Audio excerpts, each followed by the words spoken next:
When someone who was once married to a prince gets quietly asked to leave a royal property after living there for years, and the palace says almost nothing about it, that silence is doing a lot of work. I also married a sailor, and I got a prince. But my man was the most important thing for me, Piers, because nothing was more important than him. Sarah Ferguson's situation at Royal Lodge isn't just about one woman and one house. It's about how the monarchy draws lines, who gets to stay inside them, and what happens when those lines shift.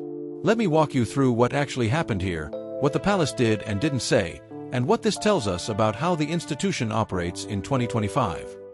Every day, somebody writes absolutely diabolical things about me, but I know that's not me. Sarah Ferguson, the Duchess of York, has lived at Royal Lodge in Windsor Great Park for more than 2 decades. She moved in with her ex-husband Prince Andrew after their divorce in 1996, an arrangement that raised eyebrows at the time but eventually became just part of the background noise of royal life. Royal Lodge itself is a significant property, 30 rooms, set on 98 acres, a crown estate holding with a 75-year lease that Andrew signed in 2003. It's not a minor cottage. It's a statement residence. Ferguson was never a working royal after the divorce. She wasn't on the balcony. She wasn't doing engagements. But she was present. She attended family events. She was photographed at Windsor. She had a kind of informal, semi-detached status that the monarchy tolerated, largely because Andrew wanted it that way and because, for years, it didn't cost the institution anything publicly. In the last minute or so from Buckingham Palace, His Majesty the King has today initiated a formal process to remove the style, titles and honours. That changed. Reports emerged in early 2025 that Ferguson had been asked to leave Royal Lodge. Not immediately, not dramatically, but the message was clear. This arrangement is ending. The timing is notable. King Charles has been tightening the financial and symbolic perimeter of the royal family since his accession. Andrew himself has been under pressure to leave Royal Lodge and move to Frogmore Cottage, the much smaller property that Harry and Meghan vacated. The broader context is a monarchy trying to look leaner, more accountable, more justifiable in an era of cost-of-living crises and public scrutiny. Ferguson's departure became public not through a palace announcement but through gradual leaks and then confirmation by people close to her. That in itself is interesting. The palace didn't lead with this story. They let it surface, and when it did, their response was minimal. So what did the palace actually say? Very little. When pressed, the official line was something close to, "This is a private family matter." Yes, it's a terrible loss. My father said to me on the telephone a few months ago that we're all in the same boat.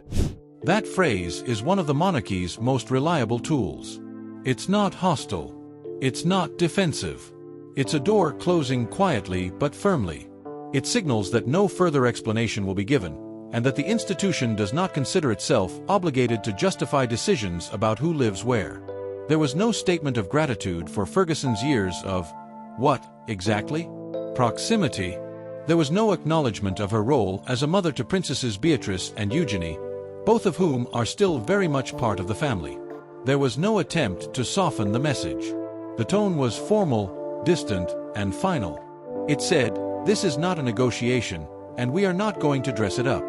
The timing matters too. This didn't happen in the immediate aftermath of the Queen's death, when change was expected and everything was in flux. It happened more than 2 years into Charles's reign, at a point when he's consolidating his vision for what the monarchy should look like. The message isn't reactive. It's strategic. It says, we are making choices about who belongs inside the institutional boundary, and those choices are not sentimental. What people miss is that this isn't really about Sarah Ferguson. I've always adored him all my life, and I believe that he is an extraordinary person. And Diana would be very proud of her grandchildren. I think we'd have a granny off. Because she would run faster in the races. Of course. Yeah. But I wonder, she'd probably be funnier. No, I think I'd be funnier. And, you know, her boys are really special boys. What I'm thrilled about is seeing Harry so happy. And he's got his lovely wife and he's got beautiful children. He deserves to be loved. It's about the category she represents. Ferguson is a divorced spouse of a non-working royal who himself is no longer in public life. She has no formal role. She generates no value for the institution. And in the current model, that makes her a liability, or at the very least, an unnecessary complication. The monarchy has always had a dual identity. It's a family, but it's also a state institution. Those two things exist in tension. When they align, the institution feels warm and relatable. When they don't, the institution wins. What this situation reveals is that the institutional side is in ascendancy. Charles is not running a family home. He's running a streamlined operation that needs to justify its existence every budget cycle and every time a poll comes out. There's a broader pattern here. The monarchy has spent the last decade drawing sharper distinctions between who is in and who is out. Harry and Meghan left and were swiftly removed from the royal website's working members page. Andrew was stripped of titles and patronages. Minor royals have been quietly distanced from official events. Even the use of royal properties has been scrutinized. Frogmore Cottage, once given to Harry and Meghan, was reclaimed. Now Royal Lodge is being reclaimed too, in effect. This isn't personal vendetta. It's institutional hygiene. The palace is asking, what do we need, and what can we not afford to carry? And the answer increasingly is, we need working royals who generate positive coverage and justify public funding. Everyone else is optional. Ferguson's case is particularly stark because she's been around for so long. She survived the tabloid years. She survived the divorce. She survived Andrew's scandals. But surviving doesn't mean thriving, and it doesn't mean permanence. The fact that she could be asked to leave after more than 20 years shows how transactional these relationships can become when the institution decides they no longer serve its interests. Now, the contrarian view. A lot of the commentary around this has framed it as financial. Charles cutting costs, Andrew losing his funding, properties being reassigned. But I think that's too narrow.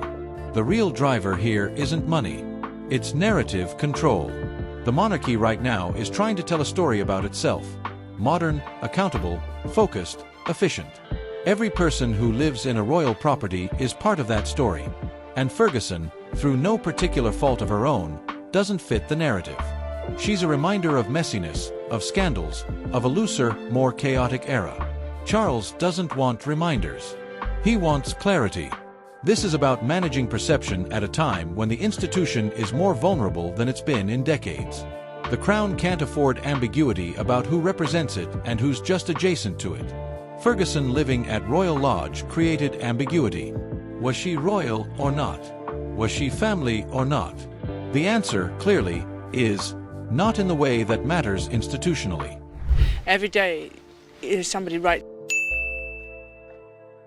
but I know that's not me. The real issue isn't whether Ferguson deserves to stay or go. It's what the monarchy prioritizes when it makes decisions like this. And right now, it prioritizes institutional coherence over personal history, efficiency over sentiment, and boundaries over accommodation. That's not necessarily cruel. It's just clarity. But clarity has a cost, and the cost is that relationships that once seemed secure can be ended with very little fanfare and almost no explanation. What this reveals about the monarchy in 2025 is that it's willing to make hard cuts. It's willing to let people who were once inside the circle drift outside of it. And it's willing to do that without apology, without public justification, and without much concern for how it looks on a human level. The institution believes its survival depends on discipline, and discipline sometimes means saying no to people who've been around for a very long time. So when the palace says this is a private family matter, they're technically correct. But they're also being strategic. Because calling it private means they don't have to explain it. And not explaining it means they retain control over the narrative. That's the real skill here. Not the decision itself, but the management of the decision. Quiet, firm, final, and wrapped in just enough discretion that it doesn't become a headline for more than a few days. That's how the modern monarchy operates. Not with drama, but with distance. And distance, when applied consistently, is its own kind of message.